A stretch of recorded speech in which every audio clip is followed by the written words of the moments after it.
Okay, how's everybody doing this evening? Of course, my name is Kent, and I make videos about the EOS blockchain. And I think today the price is down again, so once again, the EOS price is going further down. We haven't seen a bottom yet. I don't know when we are going to see the bottom. We may be seeing the bottom here very soon, but again, there again, it may keep on going down. It's an interesting time for EOS. But what I want to talk about tonight is I want to talk about the EOS blockchain and cannabis. A lot of times people look at my videos and they wonder if there isn't cannabis growing behind me, because I am in California, and of course in California, marijuana is legal. Medical marijuana as well as recreational use marijuana is legal. But as far as the blockchain is concerned, and as far as federal government laws in the United States are concerned, it is illegal. And of course, we've just had a politician, our Attorney General, which was Jeff Sessions under the Trump administration, was highly critical or highly anti-marijuana. He did not like marijuana whatsoever. He's now out of office, been fired, and we have a new Attorney General, so we'll see what happens with the new Attorney General.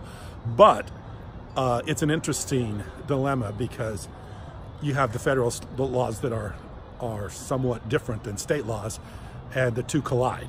And of course, you can run a marijuana business here in California, and you can do everything perfectly legal within the state of California, but you still are running into a lot of roadblocks as far as the banking system is concerned. So you can't go get a loan to run your marijuana business. If you want to sell your marijuana business, obviously you can't get a loan to buy the marijuana business because it has to do with the banking system. Of course, the banking systems are federal. There's no state banking systems, and any state banking systems like a savings and loans or something like that that's chartered by the state of California still has to be overseen or is under the federal jurisdiction. So federal jurisdiction. Federal controls everything. So the federal laws, the state laws clash. And interesting right now with EOS is there is, I think, the seed token, which is, and I'm not sure where they're out of. I think they're out of Australia. That is running on the EOS blockchain. That is running. I think it's not running, but the token is actually being offered. I think it's supply side cannabis on the EOS blockchain. And I see here recently where two ICOs from Ethereum were challenged by the Securities and Exchange Commission as being securities.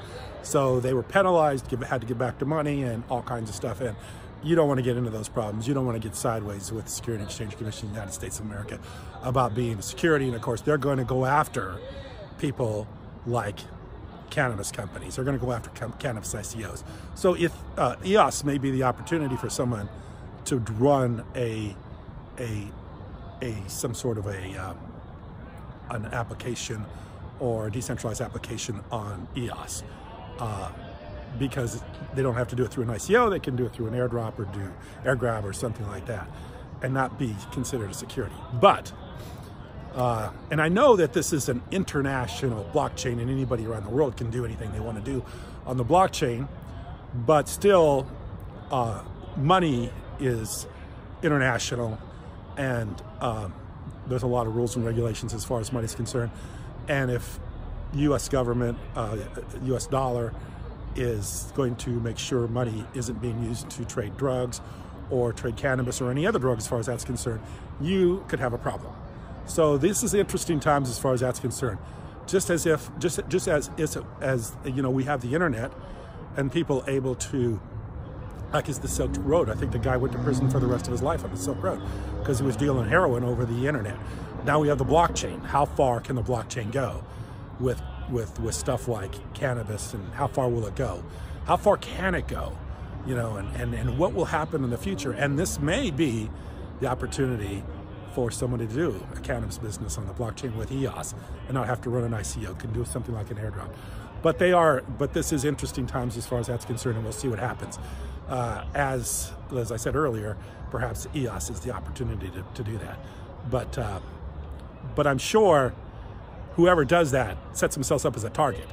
So it's interesting to see what's going to happen. Very interesting. As in how many ICOs were run on Ethereum, and only 2 of them were picked out. It happened to be 2 that were dealing in cannabis. So we'll see what happens.